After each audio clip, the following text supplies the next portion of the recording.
কেমন আছেন সবাই? আশা করছি সবাই খুব ভালো আছেন। আমাদের কিন্তু বিজু প্রায় না শেষই হয়ে গিয়েছে।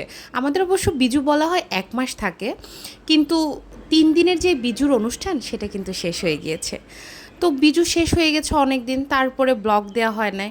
তো ভাবলাম যে না, ব্লগ একটা দিতে হয়, কি বলেন? সবার তো উচিত যে আমাদের ফুলবিজু কিভাবে হয়, অথবা আমরা তো বলি হাঁড়ি বৈশু কীভাবে হয় সেটা দেখানো। তো আমি সকাল সকাল ঘুম থেকে উঠে গিয়েছি, কারণ ভোরবেলায় যেতে হবে ফুল ভাসাতে। এই যে রেডি হওয়া শুরু, আমার কিন্তু রেডি হওয়া শেষ। এবার একটু ট্রানজিশন ভিডিও করা যাক, কি বলেন? হবে নাকি ট্রানজিশন ভিডিও? আমার রেডি হওয়া শেষ, এই যে ট্রানজিশন ভিডিও। আমি কিন্তু আমাদের হচ্ছে যেই ত্রিপুরাদের অ্যাটায়ার ছিল, মানে হচ্ছে যেই রিনাই এবং রিছা, আমি ওইটাই পরেছিলাম। কারণ এই দিনে ট্রেডিশনাল ড্রেস না পরলে চলেই না। এই একটা দিনই আমরা খুব খুব আয়োজন করে হচ্ছে ট্রেডিশনাল ড্রেস পরে ফুল ভাসাতে যাই। আর আমার সুন্দর বারান্দা থেকে আমি একটু যদি ছবি আর ভিডিও না করি তাহলে কি চলে? আমরা আজকে ফুল ভাসাতে যাচ্ছি গত বছরের মতো। আমরা ঘাটে চলে এসেছি। ওই যে বোট দেখা যাচ্ছে, ওটা করেই কিন্তু যেতে হবে মাছ নদীতে। আমরা কই যাই?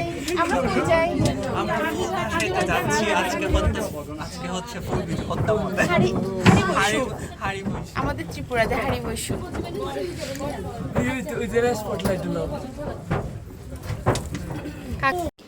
এই যে দেখেন বোটের অবস্থা, সব সুন্দরী, মানে সব হচ্ছে ট্রেডিশনাল ড্রেস পরে সেজে গুজে মাথায় ফুল গুজে যাচ্ছে হচ্ছে ফুল ভাসাতে। এই দিনে কিন্তু সবারই একটা আলাদা সাজ থাকে, মানে সবাই এত খুশি, তাই সেজে গুজে সকাল থেকে রেডি হয়ে যায়। আর রোদ কিন্তু অনেক পড়েছিল, তাই বোটের ভেতরে অনেক গরম লাগছিল। আমি তো পাখা ছাড়া কোথাও যাই না, আরাম করে পাখা নিয়ে হচ্ছে যে ঢংঢং করে ছবি তুলছিলাম।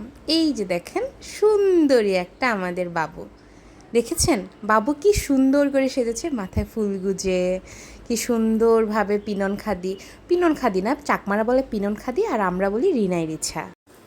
এই যে 10 থেকে 15 মিনিটের জার্নি শেষ করে আমরা চলে এসেছি আমাদের যে স্পট, মানে যেখানে হচ্ছে আমাদের ফুল ভাসানোর অনুষ্ঠান হবে। সবাই কিন্তু ওয়েট করছে কখন আমাদের প্রধান অতিথি আসবে, আর উনি হচ্ছেন ফুল ভাসানো শুরু করে তারপরে হচ্ছে আমরা সবাই ফুল ভাসাবো তার সাথে। আর সত্যি বলছি অনেক গরম ছিল, বাট গত বছরের তুলনায় মোটামুটি ভালো ছিল। এই যে আমরা ফুলগুলো রেডি করে নিয়েছি। আমরা হচ্ছে কলা পাতায় ফুল ভাসাবো, কলা পাতা দিয়ে ফুল ভাসাতে হয়। আমরা চলে যাব হচ্ছে ঘাটের দিকে, কিন্তু তখনই হচ্ছে ওই দেখা যাচ্ছে প্রধান অতিথি এবং সবাই হচ্ছে ফুল ভাসানো শুরু করে দিয়েছে। আর দেখেন কি সুন্দর জায়গাটা, আমরা যেখানে এসেছি ওটা কিন্তু একদম নদীর মাঝ বরাবর, ওখানেই হচ্ছে অনুষ্ঠানগুলো হয়। সবার ফুল ভাসানো শেষ হোক, তারপর আমাদের শুরু হবে, আর চলবে গড়াইয়া নৃত্য।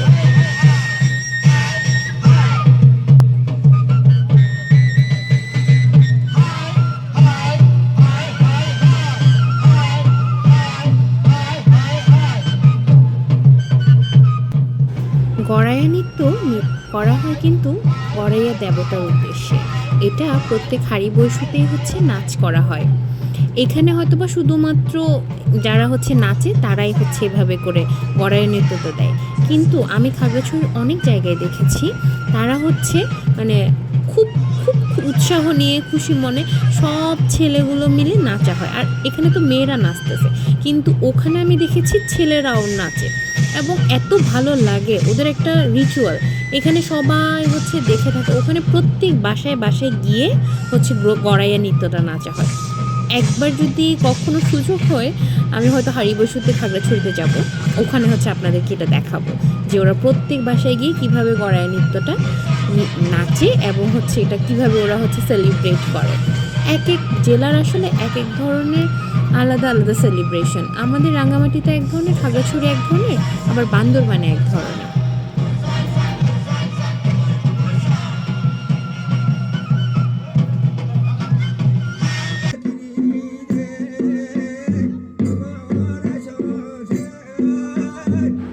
আর এই যেটা দেখছেন এটা হচ্ছে হোজাগরি নৃত্য।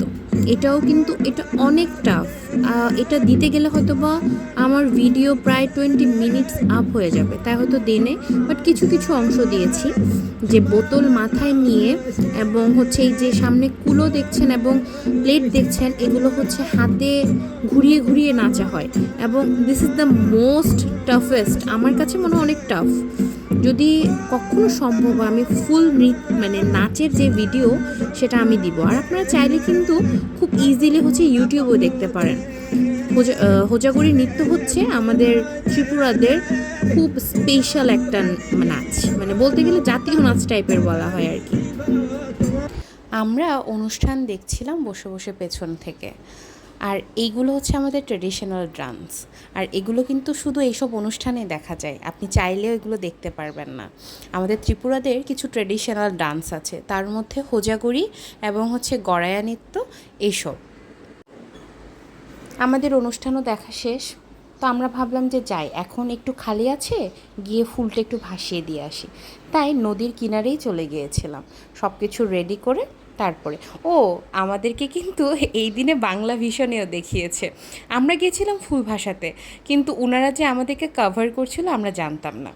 যাক, আপনারা চাইলে কিন্তু বাংলা ভিশনের চ্যানেলে কিন্তু আমাদেরকে দেখে আসতে পারেন।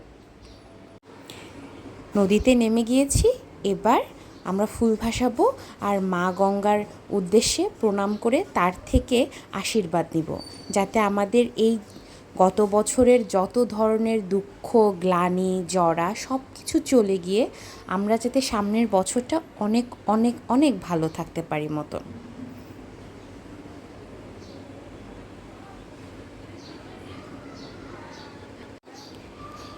এই একটা উৎসবের জন্যই কিন্তু আমরা সারাটা বছর ওয়েট করি। এরপর চলে এসেছিলাম ফুল ভাসিয়ে। আর এইটা হচ্ছে মোস্ট ফেভারিট একটা খাবার আমাদের পাহাড়িদের জন্য, মানে বিজুর সময়। এটা হচ্ছে পাচন। আপনারা তো পাচন সম্পর্কে জানেন, প্রায় 40 থেকে 50 ধরনের সবজি দিয়ে এটা রান্না করা হয়। আর এইটা রান্না করা হয় শুধুমাত্র বিজুতে। আর আমি যেই পাজন পেয়েছি, বিশ্বাস করেন এত মন খুশি, মানে আমার আর কিচ্ছু লাগবে না এমন অবস্থা। সাথে কিন্তু আমাদের পাহাড়ি পিঠাও ছিল। এটা আমাদের ত্রিপুরারা কি বলে যায় না, কিন্তু হচ্ছে চাকমা ভাষায় আমরা বলি এটা সাইন্না পিঠা। ভেতরে হচ্ছে মানে মিষ্টি থাকে, গুড় দেওয়া থাকে, আর এত টেস্টি হয়েছিল। আমার বোন আজকে নাচ করেছে।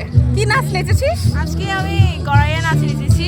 কি সুন্দর লাগছে ওকে। আমাদের দেবতা শিবের প্রার্থনা করার জন্য আমরা আজকে গড়াইয়া নাচ নেচেছি। তো সবাই আমার দিদির ব্লগটা দেখবে অবশ্যই। লাইক দিবেন। অনেক লাইক দিবেন। Thank you. আমাদের কিন্তু অনুষ্ঠান শেষ, আমরা এখন হচ্ছে বাসার উদ্দেশ্যে চলে যাচ্ছি, কারণ বাসায় কিন্তু অনেক অনেক কাজ আছে। আহারে বেচারা কি টায়ার্ড হয়ে গিয়েছে, সে জানি বসে বসে কি চিন্তা করছিল।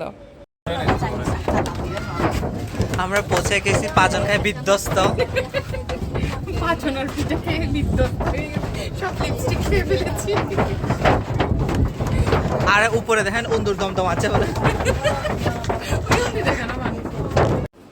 আর এখন যে রিচুয়ালটা দেখছেন, ওটা আসলে আমাদের বাসায় ছিল না, ওটা ছিল আমার কাজিনদের বাসায়।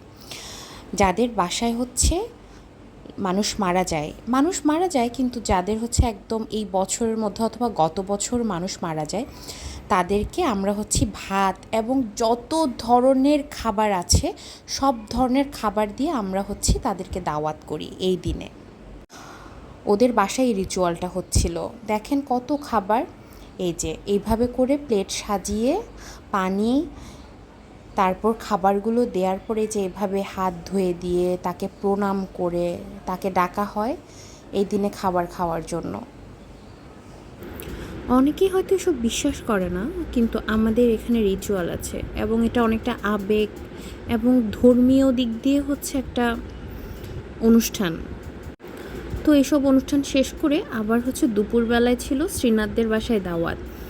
ও যেহেতু অনেক রান্না করেছে, এই যে মুরগির মাংস, শূকরের মাংস, প্লাস হচ্ছে নাপি তরকারি, সাথে মাছ, অনেক কিছু ছিল, পাচন অনেক কিছুই ছিল। ওর বাসায় গিয়েছি যখন একটু বেড়ে তো খাওয়াবেই। এই যে সুন্দর মতো সে আমাকে খাবার বেড়ে দিচ্ছে, বেগুন, তারপর হচ্ছে কাঁঠালের তরকারি, এই যে মাংস, 2 ধরনের মাংস। খাবারগুলো অনেক মজা হয়েছিল। ওর ছেলে হলে কি হবে, এত সুন্দর রান্না করে না, আপনারা যদি খান আপনারা বুঝতে পারবেন না যে হচ্ছে সে আসলে ছেলে রান্না করেছে নাকি মেয়ে রান্না করেছে। ওর এই গুণটা ভালো, এবং আমি খাবারটা খুব এনজয় করেছি, আরাম করেই খেয়েছি অনেক। তো খাওয়ার পরে অনেকক্ষণ গল্প করে আড্ডা দেওয়ার পরে বাসায় চলে এসেছিলাম। বাসায় এসে দেখি মা হচ্ছে এইভাবে করে আমাদের বাসা সাজিয়েছে। এই দিনে ফুলের সাথে সাথে নিম পাতাও দিতে হয়, কারণ নিম পাতা হচ্ছে শুদ্ধতার প্রতীক। ও এভাবে কিন্তু আমার হাড়ি বৈশুর ব্লগটা শেষ করছি। আমার হাড়ি বৈশুর খুবই ভালো গিয়েছে, খুবই ভালো গিয়েছে। আপনাদের কেমন লেগেছে আমাকে কিন্তু জানাবেন, আর আমার সাথে থাকবেন মমিস কালারফুল লাইফে।